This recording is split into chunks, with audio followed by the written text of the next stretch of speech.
Welcome to the Never Too Early Fantasy Football Podcast, where it is never too early for fantasy football.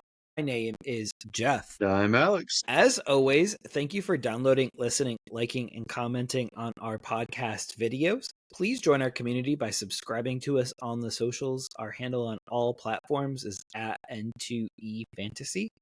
We're also available on all major podcasting apps by searching N2E Fantasy.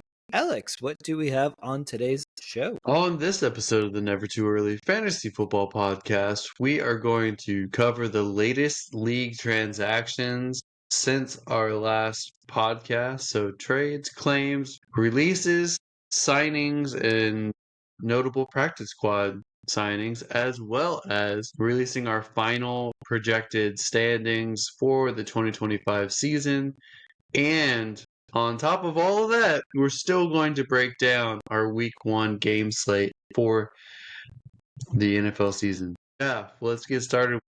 I have a few trades that happened right after we recorded. Why don't you break it down since your team is involved here? Yeah, absolutely. The Panthers traded wide receiver Adam Thielen to Minnesota, where he reunites with the Vikings after 2 seasons away. I think it's 2, maybe 3. But he goes back home. What do you believe his fantasy relevance is this year? Well, I think he's going to either be the wide receiver 3 or wide receiver 2 for the Panthers, depending on how the season breaks out. I know Coker is out the first 4 weeks, so all of you Coke fans out there, you're going to be disappointed for the first 4 weeks. So I would think that Renfrow is going to be most likely the number 2 for those first 4 weeks, and Thielen is going to be the number 2 for Minnesota until Addison comes back, and we'll see if JJ McCarthy builds a rapport with Thielen. Maybe Thielen will stay relevant for the whole season, but Minnesota wanted him back. He wanted to be back with Minnesota. This just made too much sense for both sides, and I'm happy that Thielen could potentially end his career in Minnesota and has a better chance to win this season with Minnesota than with the Panthers, in my opinion. And the Panthers needed to focus on Ted McMillan. They needed to focus on Coker and Leggett and the 2 tight ends that they have as well. So it made sense on all sides. It's a great trade for both. Yeah, I agree. It's going to get the young guys out there, and that's really all that matters at this point. But obviously, Renfrow kind of throws a little bit of wrench into that, but and Coker's injury, obviously, as you mentioned, throws a wrench into that as well. But speaking of wrenches, we don't usually talk defense on this podcast, but one of the bigger defensive players get traded, and we have Dallas trading pass rusher Micah Parsons to the Packers for 2 first-round picks. Do you believe that this makes the Packers defense one of the defenses to go after in fantasy drafts now? I do. And I think it completely tanks Dallas's defense in fantasy as well. So I wouldn't even touch Dallas's defense unless they can prove that they can function without him.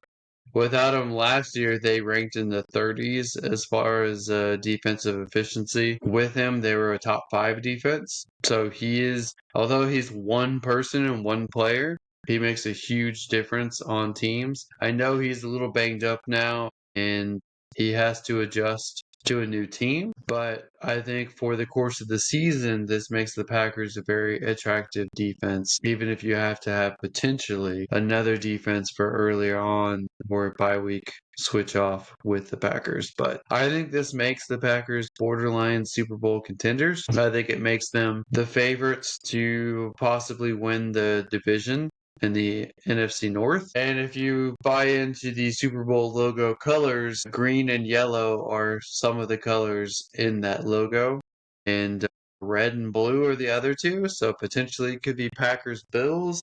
You can come up with different combinations as well, but this is a little crazy that they were able to pull this off for only 2 first-round picks and a 10-year veteran mediocre defensive tackle. So Jerry Jones is past his prime and probably needs to be put out the pasture because he's ruining the Dallas Cowboys forever. After Parsons left, they just paid Bland a bunch of money. They're going to have to pay uh, the defensive Diggs a contract. I don't see this team being competitive. I can't see them be competitive at this point. We will see. We will see. But just add that up the list. I had Dallas's defense one of the higher defenses still, and this changes it, as Alex said, and it raises the Packers up. All right. So we had a few waiver claims, and the first one's not a shock, but maybe Alex will say it is a shock. But the Saints claimed wide receiver Trey Palmer. Shouldn't be a shock that a guy that could get almost 500 yards and 50 catches in a season goes to a wide receiver needy team.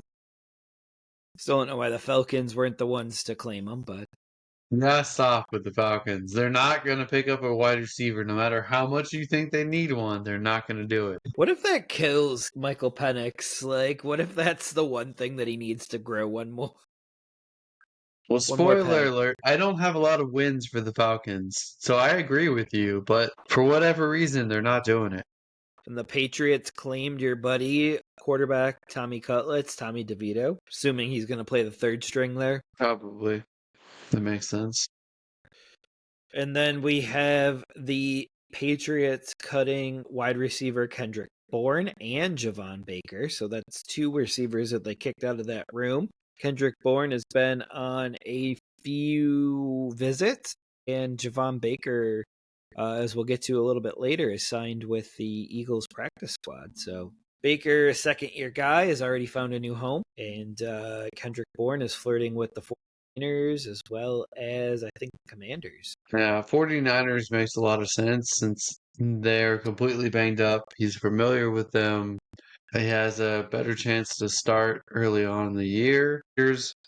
Also, he's familiar with some of the coaching staff there. So either makes sense, and either he has a better chance to get playing time than he does with the Patriots right now. Absolutely. The Saints released wide receiver Cedric Wilson with that claim of Trey Palmer, and then they signed him to the practice squad in the same hour, feels like. So that was kind of a weird trade, being like, we're cutting you, but you want to go on our practice squad? And that's kind of what happened there.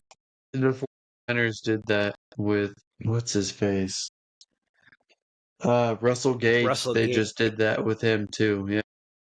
And then I think they just cut him now today also, so. No, they put him back in the practice squad again. Oh, they swapped him in MVS. Coming to an injury settlement with Caden Prather, making him a free agent. A fantasy darling that came out of nowhere, and all of a sudden he's already cut and a free agent. Don't really expect much of him this season. We'll see if he catches on somewhere and if he can do something, but I don't see it. I mean, and then go ahead. He should catch on somewhere. He's a 7th round rookie this year, so I mean, he deserves a shot, but not right here, not now. We'll see. Steelers released Robert Woods from their practice squad after he requested because he wants to go to some team's 53-man roster. I think he's completely dust at this point. So good luck trying to find a 53-man roster that wants you, but we'll see. Jeff, do you think Robert Woods will catch on somewhere, or do you think he'll have to retire or go back to a practice squad? I think unless there's a major injury, we will not see Robert Woods again. And it's interesting that he was cut and put on the practice squad because we know Aaron Rodgers likes to throw to veteran wide receivers, and now he's throwing to two guys on rookie deals plus DK Metcalf right now. So not exactly the veteran presence that he typically likes in his locker room. Speaking of veterans signing somewhere and the Steelers, MVS turned down the Steelers and his friendship with Aaron Rodgers to go to the 49ers because he has a better chance to start. Like he said, he considered the Steelers offer, but obviously I think there is a stink on Arthur Smith as a play caller, and there's not one on Kyle Shanahan as a play caller. So MVS went to the best landing spot, the spot I would have picked over the Steelers as well with the 49ers, as well as they picked up former Raider running back Sincere McCormick, which I think makes sense.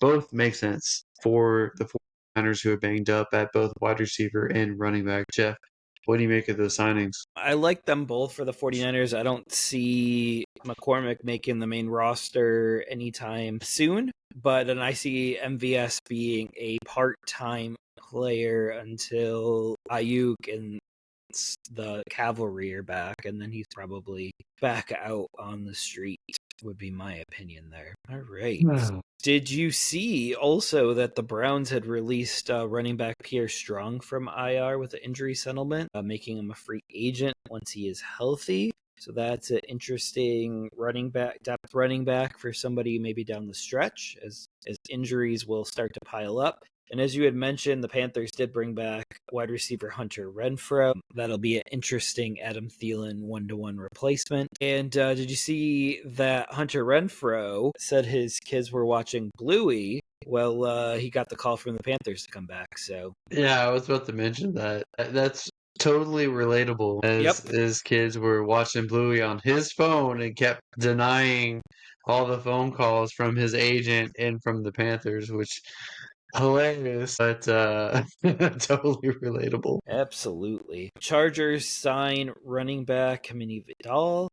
I believe that he was on their active roster and they cut him, so they brought him back to the practice squad. Chiefs sign running back Clyde Edwards-Helaire. Tell me where you heard that before, to their practice squad. Eagles. This is the interesting one to me. The Eagles signed running back Audric Estime, so he's a second-year guy that leaves Denver to go sign with the Eagles. So he wanted out of Denver because I'm assuming Denver offered him a practice squad spot. As we had mentioned, Javon Baker signed with the Eagles practice squad as well, and the Eagles signed wide receiver Terrace Marshall after cutting him to their practice squad as well. Anything the Eagles done there that'll be fantasy relevant this year, or just a bunch of depth? I don't think Audric Estime or Terrace Marshall have much of a fantasy impact and probably aren't much longer for the league. Javon Baker, I think he has a chance to still be relevant, maybe. And we know that they've been targeting a lot of young receivers because they traded for Mechie, they traded for Dotson the year before. They have Johnny Wilson, who I think is injured right now, but we both like potentially. They're looking at someone for a third wide receiver, and they are definitely casting their net as wide as possible for these young guys to see who comes out of it. So that is something to keep an eye on. Although no one to snag right now. It's just seeing what shakes out. I will say, as an aside, they did pick up Willie Lampkin, my offensive guard slash center rookie prospect, who I kind of like, who's super short, was with the Rams, got hurt. The Rams waived him as injured and tried to pick him up on their practice squad, and the Eagles liked him enough that they went ahead and signed him to the active squad and then put him on injury reserves. If the Eagles like him, he might be pretty good. He might be a sneaky pick, and someone being a champion wrestler with 47 victories, I think it was, and being short with a lower center of gravity will be really good when it comes to the Philly, the brotherly shove or the tush push or whatever you want to call it. So it's another aside there. All right, let's continue our path here. The Packers bring back wide receivers Mecole Hardman. The Browns sign wide receiver Malachi Corley to their practice squad, another young wide receiver there. Alex, do you think he cracks the 53 at some point this year? Honestly, I don't know. I think he's a very talented, very athletic player, but the technical level of him, like he's not a very good receiver technically. So we'll see if they can develop him. But outside of Judy and Tillman and maybe Thrask, I think there's a spot for him to be the fourth wide receiver or fifth wide receiver if he can get it together. And certainly a better offensive coach there with Kevin Stefanski than there is with the Jets this year and last year. So if anyone can do it, Kevin Stefanski is someone who could potentially coach him up. Absolutely, absolutely. And you got Isaiah Bond there as well. Don't forget about that. That's true. They're definitely loading up on young talent. I don't know if it'll pay off this year, but if it does, it'll pay off dividends long term. That would be awesome. The Bills bring back a familiar face to their practice squad, and they sign wide receiver Gabe Davis. And the hope is that he'll continue to rehab his knee injury and potentially get elevated up to 53-man roster. All right, we have the Dolphins signing tight end Greg Dulcich to a practice squad contract, and we have the Texans signing tight end Harrison Bryant to a practice squad contract after trading for him a few weeks ago as well.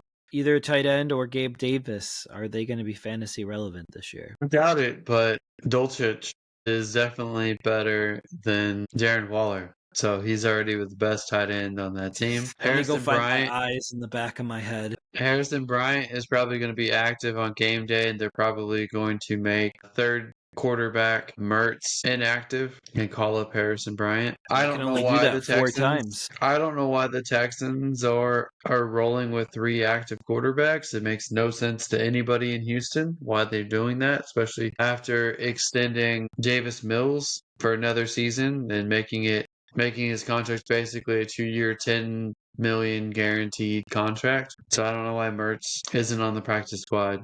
Well, I don't know why he's on the active. No one knows. No one knows. Just like no one knows what's going on with Joe Mixon, no one knows why the Texans are rolling with 3 quarterbacks. They're a very mysterious franchise these days, and we'll see if mystery wins. But there is no mystery here because the Steelers signed running back Jaylen Warren to a 2-year extension. So this is kind of pairing him with Caleb Johnson here for at least the next 3 seasons. And it's not exactly what Caleb Johnson owners wanted to hear, but I never thought Caleb Johnson would be the sole owner of this backfield. You mean running back 3 on the Pittsburgh depth chart, Caleb Johnson? Yeah, on their unofficial depth charts. Everything that Tomlin has said has indicated that Jaylen Warren is going to be the lead running back until he disappoints or someone else beats him out. Warren, although he has been the backup to Najee Harris in his career so far, he has been a very efficient runner. So he deserves every chance to start, and I appreciate this extension for him. Caleb Johnson is just not an efficient runner to this point. I can see people thinking he's more talented, and that's probably true, but the way he runs is not good on the pro level, and it's going to take a little bit of time for him to adjust and correct some flaws in his game to be a good runner, if he does. So everyone wants to jump at the fact that they drafted him, but he's not Najee Harris. He's not a physical runner. He is a slow, big running back that runs like he's a fast outside zone running back. He's not that. So we'll see. We'll see if Caleb Johnson can be more than a rotational committee back. Absolutely. And Alex, this week we got the suspension for Chiefs wide receiver Rashee Rice. It's official. They came to a settlement of 6 games, which I will give you kudos because I believe that you did say 6 games at one point. And you put me on the spot, and I committed to 6 games. And he serves it to start off the season versus in the middle of the season, which really does help out fantasy owners. So I know that's what we're all here for, is to help out fantasy owners. So it helps out fantasy, but it definitely hurts the Chiefs because they have some very important games in the first few weeks of the season. But all right, it's Rashee Rice's fault. But better to be suspended and come back fully healthy than to have injuries right now. And as we had mentioned earlier, the Panthers placed Jalen Coker on IR with a quad injury. He's a name worth mentioning and watching for the second half of the season. And then the Dolphins placed running back, well, they didn't place him on IR, but the Dolphins running back Jalen Wright undergoes surgery and will return in about a month. So I don't know if they're going to put him on IR, but I would recommend doing that if he's going to miss 4 weeks. Yeah, I agree. But Ollie Gordon may have passed him already on the depth chart. Shooting right up. All right. So, Alex, that does it for our news section here. And we have the standings portion now coming up here, where we will reveal our 2025 final NFL standings. So these are official, and these are what are going to happen this year. So with no exceptions. So Alex, I'll let you go ahead and get us kicked off with the AFC.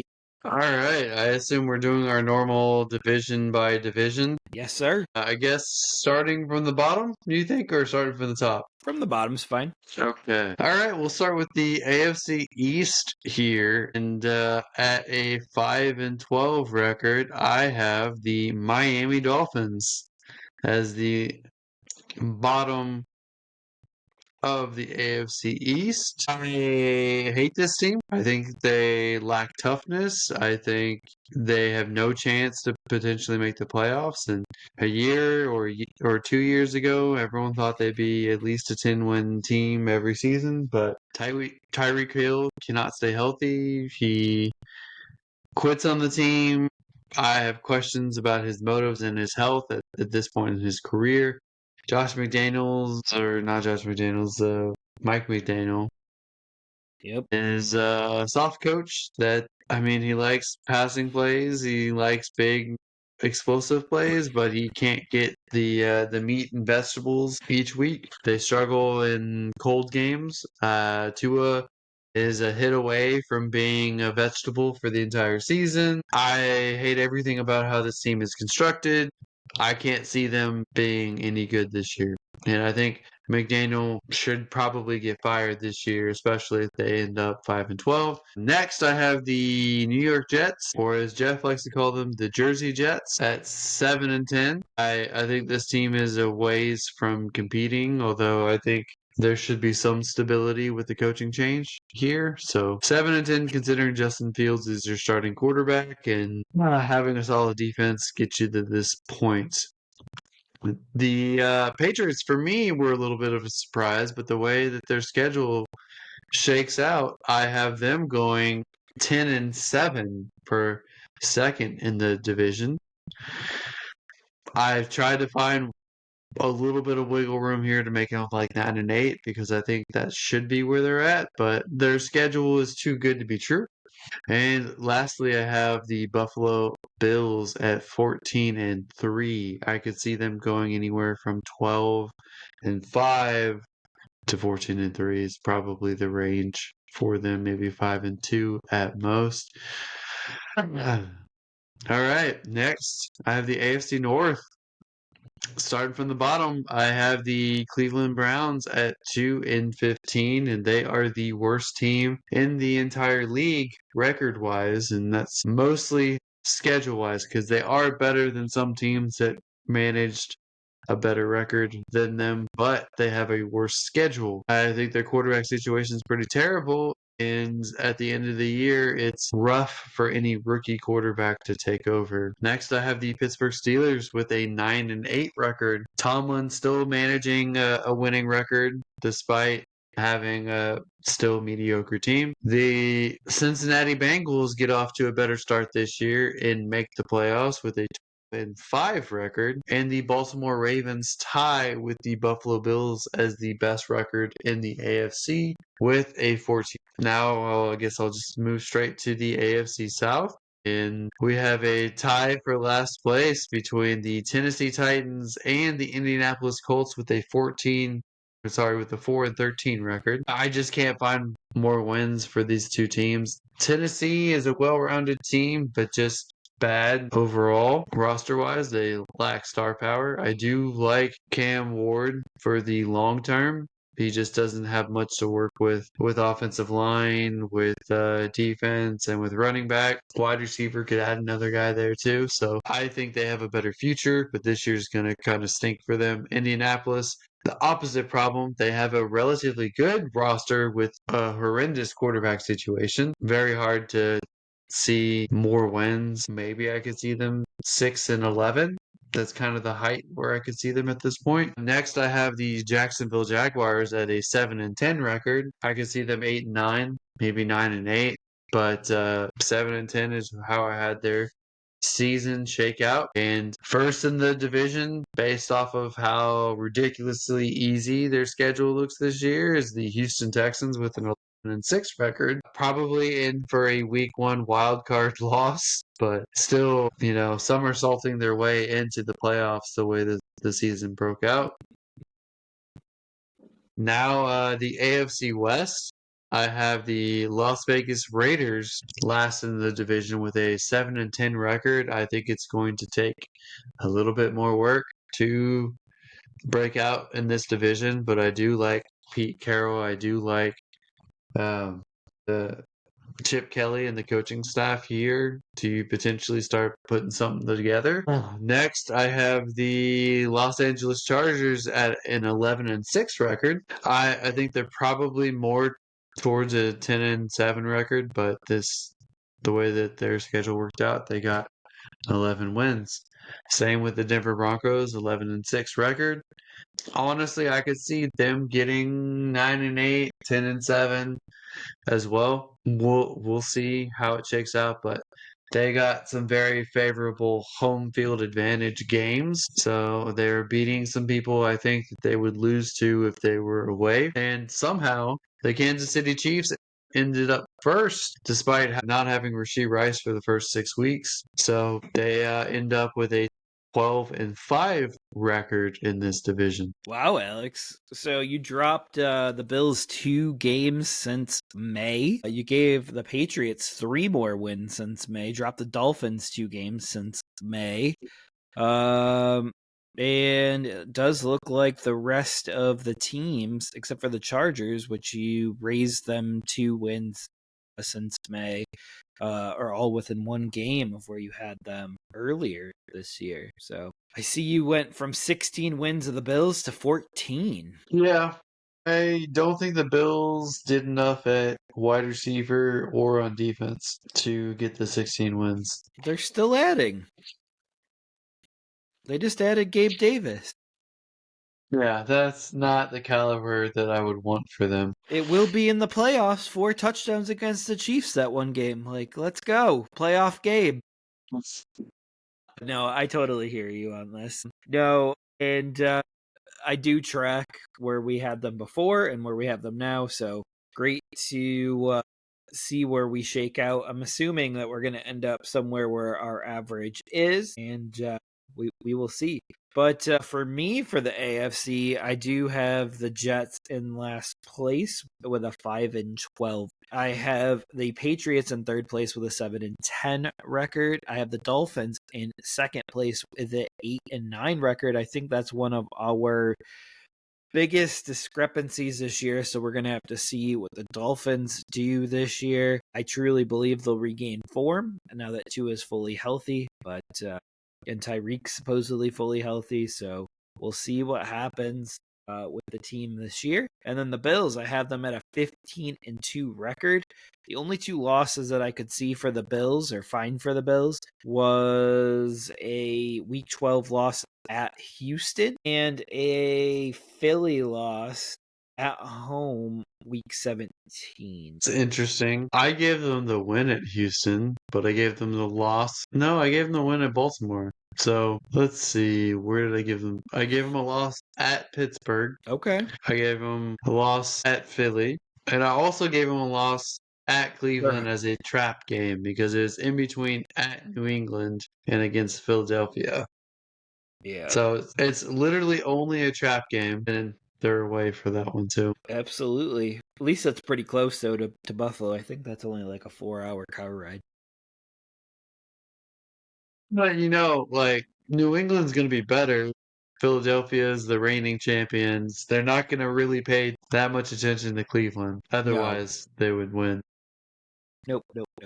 But I don't know why I had them beating Pittsburgh, but I guess that makes sense. I could see that being a loss as well. But still a really good record, and they should be vying for that number 1 seed this year. And they will get it, according to what you just said. You have them beating Baltimore Week 1, and that'll be the tiebreaker for the number 1 seed. All right, let me hop over to the NFC North, and I have in last place, I believe we're the same on this, the Browns at a 4-13 record. Then I have the Steelers at a 10-7 record, which would get Tomlin his streak still. And I have the Bengals with an 11-6 record, but not winning the division due to tiebreakers.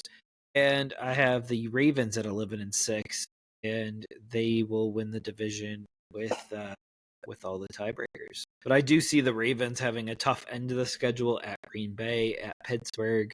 Pittsburgh always plays Baltimore tough. They play at Kansas City, at Buffalo, and those are their main losses. And I have them with a mid-season loss at Minnesota and losing to Cincinnati towards the end of the year as well at Cincinnati. So, Well, the last 6 games are really tough because it's against Cincinnati, against Pittsburgh, at Cincinnati, against New England, at Green Bay, and at Pittsburgh. So yeah, I can see it being fairly tough, but I think Baltimore's going to have one of the better defenses this year. And then I think their offense is going to pick up steam as the year goes on. So I have a hard time seeing them lose most of those games. unless Henry ages out like you always say he is going to. Well, I think he benefits from having a rushing quarterback to take some of the pressure off him, the way that they actually use those two guys in the offense. So it's hard to key on Henry when you have another guy there to key on. Whereas with the Jets, the same situation is going to have the opposite problem because Fields is going to take away from the running backs. All right, the AFC South. And here I have a tie for last place, and it is also Tennessee and Indy for me at a 5-12 record. So I did give them one more win than you, but relatively close. Jaguars in second place with a 6-11 record, and then by default, the Houston Texans are in first place with a 9-8 record.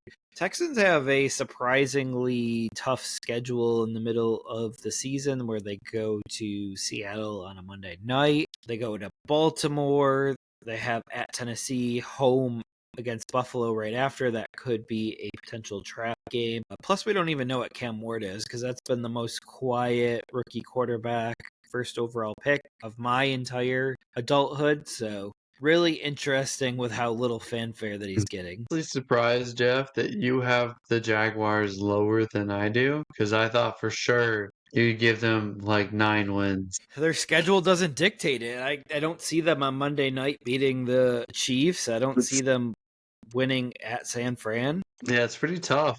I think Houston, I think it probably splits down the middle between our projections. I think it's probably a 10-7 season, but I had a hard time finding that 7th loss. It doesn't really matter though because they're going to end up getting into the playoffs either way. So yeah, they might lose that last game because they don't need to play anybody. That's true. That's very true. It's very possible. I don't have that on here, but very possible. And then the last division, the AFC West, for me, I have the Chiefs at a 13-4 record. Sorry, I started from the top here. The Raiders with an 8-9 record in fourth place. I have the Denver Broncos in 10-7 in third place, and then in second place I have the Chiefs, as I just mentioned, with a 13-4 record. And winning the division, I have the Los Angeles Chargers with a 13-4 record. And I really struggled finding them losses at the beginning part of the season, especially when their road games are at Vegas, at Giants, at Miami, at Tennessee, at Jacksonville. Towards the end of the year, they're at Kansas City, at Dallas, and at Denver. So those kind of where the losses start to pile up. But I do have 3 playoff teams from this division when I get to the playoff section. I do as well. I don't see the Chargers winning the division, but I do have them making the playoffs. A lot will hinge on this opening day game with the Chiefs and the Chargers. Not opening day, the second day game. To me, that's the tiebreaker right there. And that's interesting to me because that would mean that the playoff seeding is on the line very early in the season. And it's I don't really like having a first matchup, division matchup be in a neutral site, but here we are with the NFL doing that to the Chargers. All right. Jeff, I will let you get kickstarted with the NFC first. Absolutely. And with the NFC East in fourth place, I have the New York Giants with a 4-13 record, the Dallas Cowboys with a 7-2 record. Then in second place, I have the Commanders with a 9-8 record, and I have the defending Super Bowl champions, the Philadelphia Eagles, with an 11 record.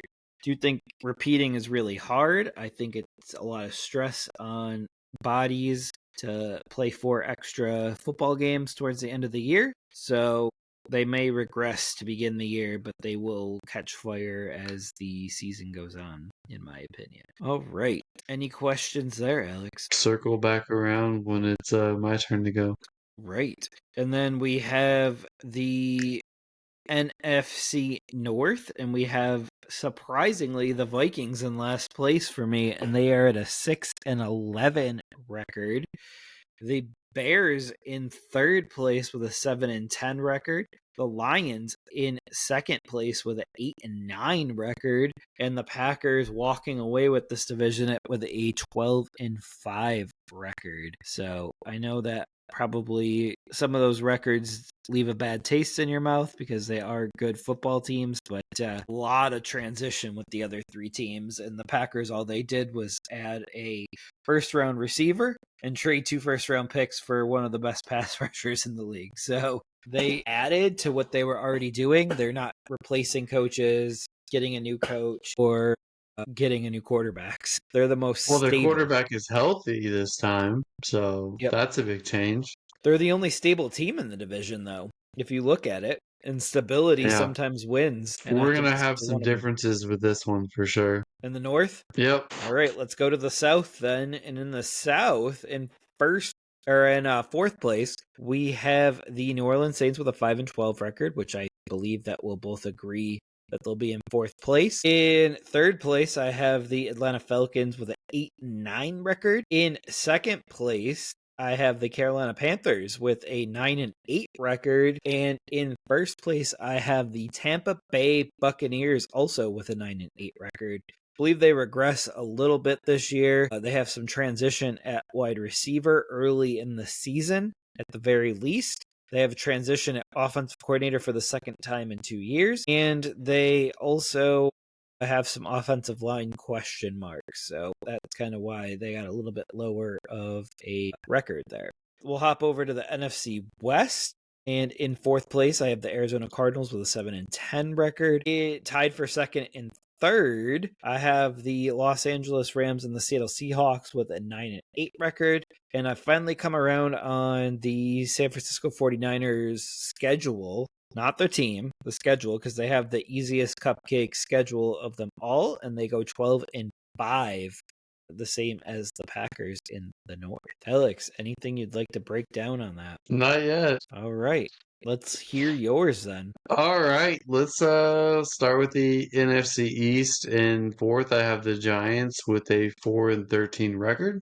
In third, I have the Dallas Cowboys with a 5-12 record. In third, I have the Commanders with a 10-7 record. And in first, in the whole NFC, I have the Philadelphia Eagles with a 13-4 record. Now, if Barkley falls off a cliff, I can see this change. But other than that, I mean, I can't really see them be that different this year. No, Jeff, you're do you want to jump in? Yeah, sure. You're exact from May on the Eagles and Commanders, so I fully expect that to be very close, but the Giants got an extra win. Dallas lost 5 wins, and all they've done since then was trade away Micah Parsons, and you're basically stating Micah Parsons by himself as a 5-win player. I don't believe in the running back situation they have. I think Micah Parsons is very crucial to how the defense functions. I just lost a lot of faith in the entire Dallas organization. I can't see them being hanging close in most of their games. All right, let's hop over to the NFC North. NFC North in fourth place. I have a different fourth place team than you. I have the Chicago Bears at 6-11, and I have the Minnesota Vikings at the third spot. I have them at a 9-8 record. I do, like you, see them regress from last year, but I think they narrowly missed the playoffs and have a chance to improve in 2026. I have a first place tie here between the Detroit Lions and Green Bay Packers at 12-5 record. I think the way the schedule broke out, it's the Detroit Lions that get the first place tiebreaker, even though I could see it go either way between these two teams. And the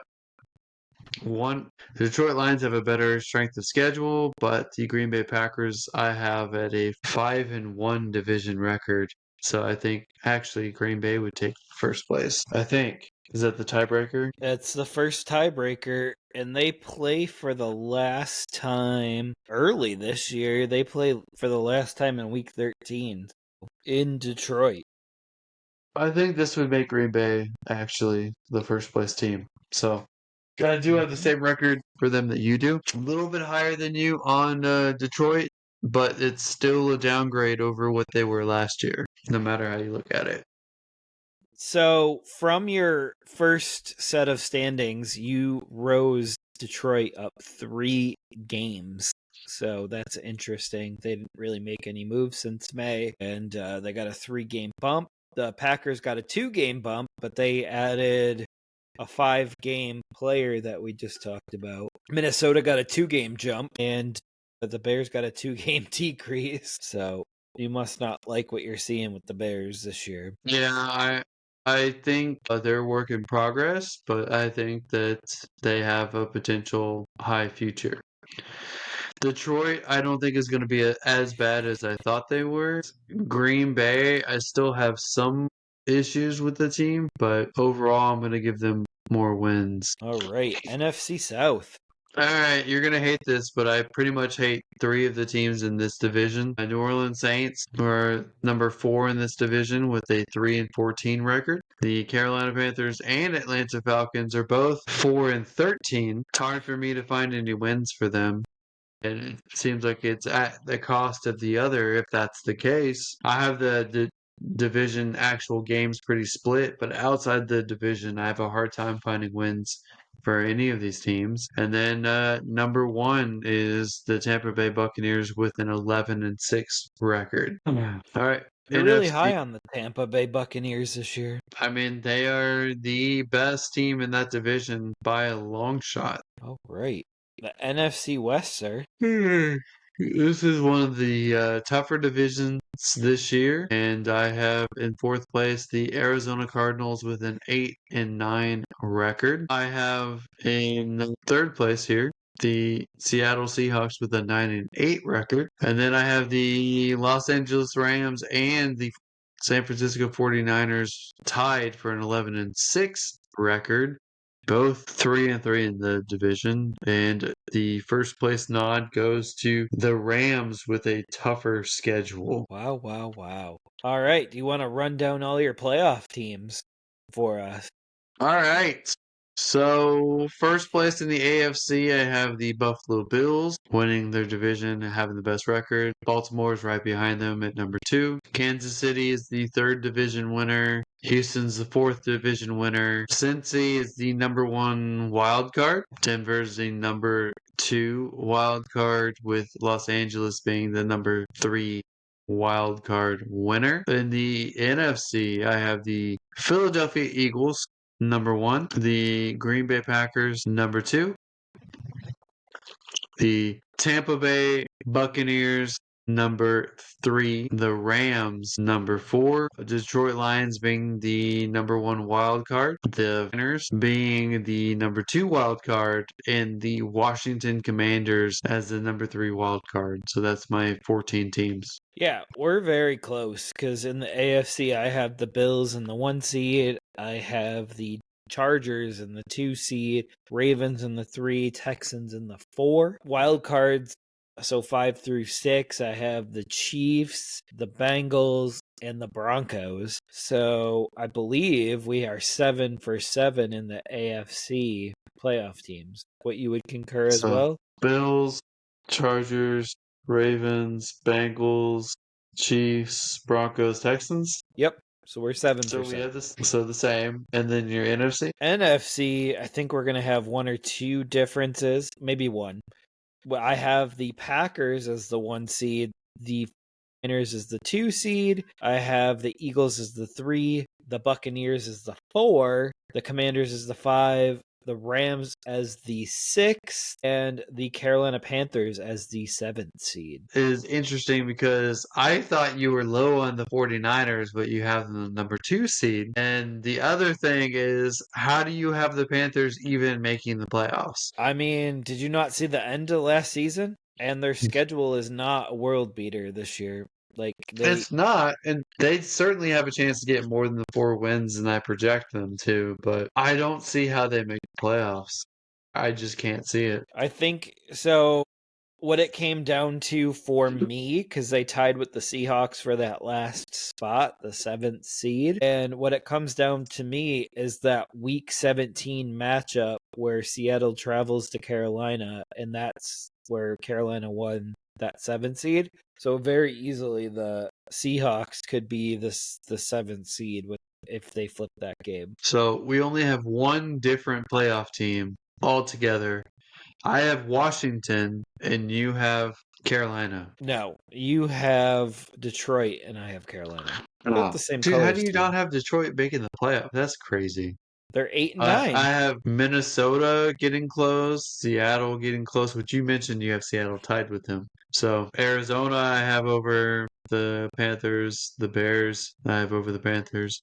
I can see the Panthers having a better record than the Cowboys at this point. So, I mean, by all means, I don't have Carolina in the bottom 3 at all, but I have issues with one. I don't think Chuba Hubbard is that good of a running back. He's not bad, but I don't see him that good, and their defense is missing a lot of holes. So I Well, if don't your think that they'll defense is make. missing a lot of holes, isn't that a good thing? Because isn't it a stout defense if they're missing holes? Their defense has holes. They're missing star power. They're missing I knew starting what you meant. power. But no, I think Minnesota has a better chance to make the playoffs, and Seattle has a better chance to make the playoffs, and maybe even Arizona. I will be honest with you. If Carolina goes 4-13, not Cohen, but Canales gets his shot at his quarterback this upcoming year. I feel like they should be at least 6-11, but again, I don't know how the wins come, but they should be better than a 4-13 team. I just don't know based on the schedule how it happens. Absolutely. All right. But we need to average out all of our projections, and then I'm pretty sure it'll be accurate. And I can release those because I already have them, but I'll release them outside of the podcast. Alrighty, I'll be sure to share them. All right, You ready? are we gonna do week 1? Yes, sir. We're going to just do some picks. Obviously, we all just did drafts, so you're going to start everyone that you drafted high, and hopefully they're your guy in week 1, and you shouldn't be looking for very many streamers in week 1, I can tell you that. We got game 1, Cowboys at Eagles, and I don't think you're going to be surprised that I say I am going Eagles. Wow. Okay. That's interesting. And I am actually going to go with the Cowboys because I believe they will pull the upset here in week 1. Be shocked, Jeff. Absolutely shocked. Well, stranger things have happened, and I think the Eagles are going to start off slow this year. And I don't know if you saw in the news recently, but Eagles coach Nick Sirianni said he didn't even know that the banner ceremony was happening on Thursday. So to me, that's and his the players kind aren't of going to be coach attending speech where it it's as like, well. So we'll see. That's the kind of coach speak for me. It's like, we already buried last year. We're starting over. We don't even think about last year. We're starting 2025 like that. That's how I took it. Yeah, we'll see. We will see. But I think AJ Brown's getting older. I don't really trust anyone other than Devontae Smith. And then obviously I think Pickens, Dak's going to be as healthy as he ever is this year. So we'll see what Schottenheimer has in game 1. All right. Game 2 on Friday. We have the Chiefs at the Chargers. Who are you taking in this game? It's in Brazil, not at the Chargers. I think I accidentally put 2 different outcomes, one on the season projections and one on the weekly pick'ems. But on the season projections, I put the Chargers week 1. Okay. That's interesting because that would flip a couple of things that we were just talking about. I think without Rashee Rice, I would make it somewhat competitive. It's an international game. So I'll give the Chargers the slight edge. Yeah, Chargers always play the Chiefs tough, and they've played them even tougher with Harbaugh. So I'm going to go the Chargers in this matchup as well. Now we can hop over to the Sunday slate. It's the Cardinals at the Saints. Alex, who are you taking here? I'm taking the Cardinals in this one. I don't think the Saints are very good, so I think the Cardinals edge them out. No, I can completely agree with that as well, and I'm going to go the Cardinals as well. And then the next matchup I'll take here first because I think I've given you a few in a row to go first, and we usually rotate these. The Panthers at the Jaguars, and I'm going to go with the Panthers here, grabbing their first road upset. I hope that's true, especially for the Texans' sake. I do think these are relatively close teams, so I could absolutely see the Panthers winning. But I think the Jaguars' offense is a little bit better, so I'm going to go with the Jaguars. Right. I just think the Jaguars have been so banged up this camp, especially at receiver. If you look at Travis Hunter, even Brian Thomas missed some time, so we'll see. We will see. I want the Panthers to win. I Go want your Renfro. Panthers to win. Yeah. Go Renfro. I think I'll I root for your Panthers. do think week 1 that the home field advantage is virtually null anyways because you're not traveling from a previous game. So I just think home field advantage is a lot less a thing in week 1. Unless Especially it's Denver. Yeah, but you have 2-week layoff, and that's really nice for all these teams, actually, because they're getting fully healthy right now, and it's actually better for a viewing product as well. Next game is the Bengals at the Browns. Give me the Bengals in this matchup. Alex, who are you taking? I'm also going the Bengals in this one. They're ready to go. Browns typically play single high safety. Jamar Chase and Higgins are going to blow past that defense. Right. I think Joe Flacco will put up some fantasy points in that matchup, though. So I think that that's an interesting streamer at quarterback if you're looking for one. I do think that Cincinnati's defense is terrible, and several pass catchers for the Browns might get some points week 1, and you might be able to trade them after that boost as well. That's what I like to hear. All right. So we have the Raiders at the Patriots in the next matchup, and I do believe that the Patriots will win the first matchup in the Mike Vrabel era. I do as well. I think the Raiders have a little bit of ways to go, but I think Vrabel will stabilize the Patriots defense, and the offense is just good enough to probably win this matchup. I do think it's closer than probably you think it is, but I still go Patriots in this one. No, it's pretty close because I just think that I think the teams are very evenly matched, actually. Okay. I'll give the nod to the team that's building off of last year with the same quarterback, same offensive coordinator, at least an offensive coordinator that they're used to. So, and you know how I feel about Mike Vrabel. So we'll see. The next matchup though is the Dolphins at the Colts. Alex, who are you taking in this one? Probably tough for me because I feel like it's a coin flip. But I feel this is one of the few games that the Colts can get away with a victory, especially early on in the year until Miami figures some of their stuff out. So I'm going with Indianapolis, although I feel it's almost a 50-50. So, Miami has historically thrived in dome games and warm weather games, and they usually wilt under the cold weather. And this happens to be a dome game very early in the season. Give me the Dolphins, especially when they're very close to 100% this year. So we got a second difference. That's fine. Gotta sort out who the best week 1 is between us.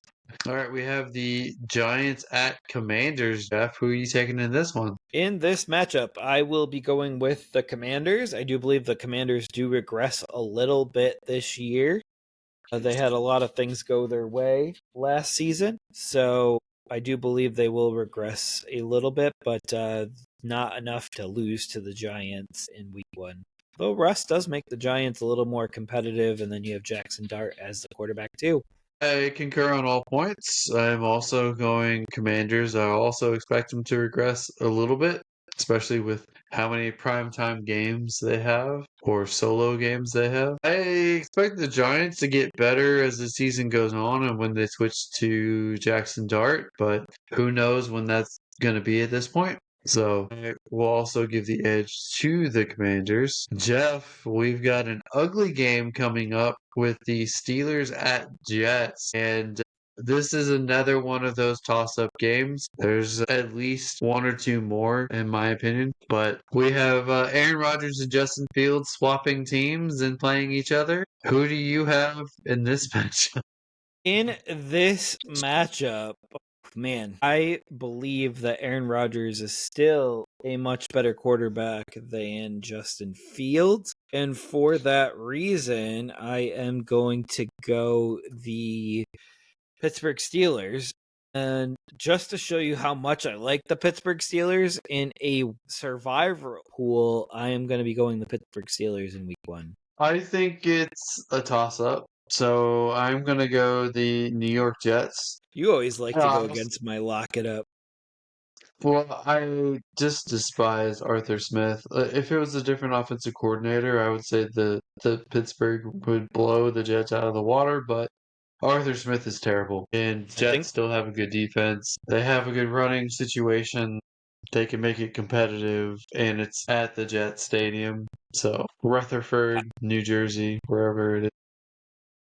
Yeah, so I was thinking about that, and the I think they'll see a lot less Arthur Smith isms this year and more Aaron Rodgers isms. Well, you don't hire a 40-year-old Hall of Fame quarterback and then make him fit into your system. Like, that doesn't really work. So if that's going to be the case, this is not going to go well very quickly. I think that's likely to happen, but we'll see how it progresses if they can stay together. But Arthur Smith may be on the hot seat. All right, Jeff. We have the Buccaneers at Falcons, your division rivals.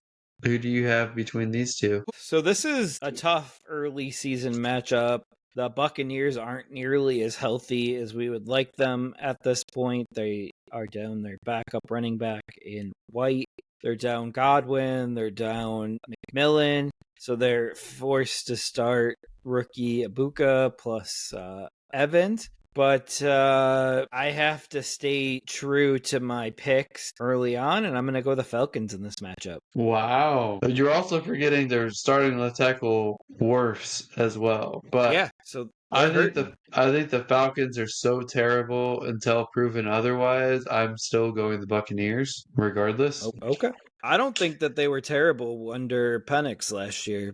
I think he put up one of the higher point totals in the league, so we'll see. Well, you only focus on offense, and their defense has been awful. I think Raheem Morris is one of the worst head coaches in the league. He's a solid defensive coordinator, but he's a terrible coach when it comes to head coaching. I think Bijan's still pretty good, but the defense, we don't know if they're going to be any good this year. They spent a lot of capital on edge rushers in this past draft. And as you always point out, outside of London and Mooney, they don't have much when it comes to pass catchers. Whereas even the Buccaneers' third string option is better than anything that the Falcons have as the second string. So Baker is a better quarterback.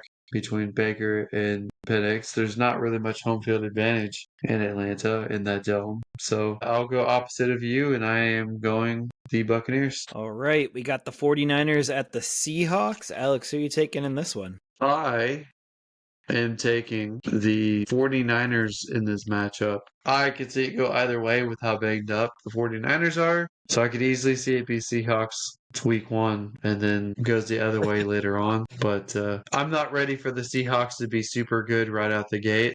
So I will go healthy Christian McCaffrey and Ricky Pearsall and George Kittle against what the Seahawks have. All right. Give me the Seahawks because you sold me on my points as you were giving the rundown there. But I do have the 49ers still winning the division. Just going to take a little bit of time to get fully healthy, and we'll see what Brock Purdy is without as many toys as he's had previously. All right, Titans at Broncos. I think it's probably fair to wager we might be the same here, but I am going Broncos. It's in Denver. Denver's a better team. Titans are going to be facing an uphill battle, so I'm definitely going Broncos this week. Yeah, and the reason why I didn't go the I went the Steelers and didn't go the Broncos for my lock it up is because I really don't know what Cam Ward is at this point. So that unknown is a lot more dangerous than what Justin Fields and Garrett Wilson can do against the Steelers. So, all right, I will be going the Broncos as well in this matchup. All right, Jeff, do you want to go Lions at Packers? I probably could guess what you'll go here, but go ahead and pick the green team. Go Pack, go. I got the Packers in this one. I actually have the Packers as well starting off the year. I think Detroit's going to take a little bit to get into the swing of things with their new coaching staff. Absolutely, because in-game situations will arise that they really can't practice as well. So it'll be interesting early on, I think. Yeah. They could be a team that melts down too, like under that pressure. So they'll be a fun storyline to watch this year as they grow or implode. Either way is fun. All right, your Texans at the Rams, Alex. Who are you taking? This to me is another coin flip week. I could easily see it go either way. Both defenses are going to be crucial. Texans defense is better than the Rams defense, so will they shut down the Rams offense enough? Will the Rams pass rush shred the Texans offensive line? Will the Texans even have a run game without Joe Mixon? These are a lot of questions. It is away for Houston, so I will use that to split the difference. And I have the Rams winning week 1 because it looks like Stafford is probably healthy enough. Yeah, and I got the Rams in week 1 too, and we will see what chemistry Devontae Adams and Matthew Stafford have been able to form so far this offseason. All right, just 2 more matchups left. Jeff, conveniently, this is the Ravens at the Bills for you. Well, that's really nice. That comes right into my backyard, basically. And this is the Bills' last home opener of the original Highmark Stadium, also known as Ralph Wilson Stadium or the Ralph. And for that reason, I will go the Buffalo Bills because they will be playing to close the stadium this year. I also went Buffalo's way. Again, this is another 50-50 matchup. These are 2 of the best teams in the entire NFL, and they're playing for first place potentially in the AFC. Buffalo being at home, I give the edge to them. And if they play with the sentimental value and the emotional value that you just laid out, that should also help them get the edge in this very first matchup. Absolutely. And Alex, the amount of time that you said there's coin flip games this first week, you got to give kudos to the NFL schedule makers to getting this many coin flip games on the schedule. So we will see who walks away with the wins this week. But brings us to our Monday night football game, and that is the Vikings at the Bears. Alex, another coin flip, and who you got in this one? It's very close to a coin flip as well. A lot of that is we don't know what these teams are until they play real regular season games. Preseason's not the same. Hype isn't the same. Post-draft, free agency.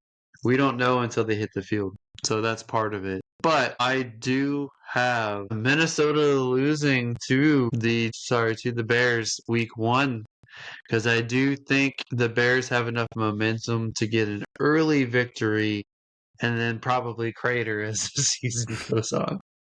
So the Bears fans could be like, Super Bowl! But I'm also going to go the Bears as well for what you had just said. And I think that they'll have enough momentum to win a very early season game. I think I'll be interested to see what the Bears do at running back all season long.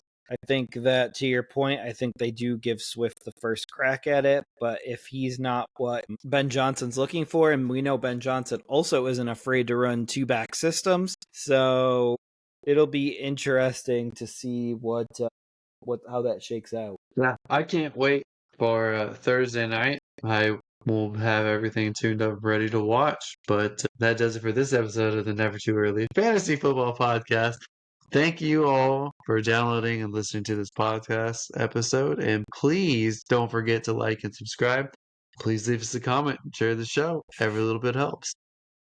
You can find us on all podcasting apps by searching N2E Fantasy and with our handle at N2E Fantasy on all social media platforms.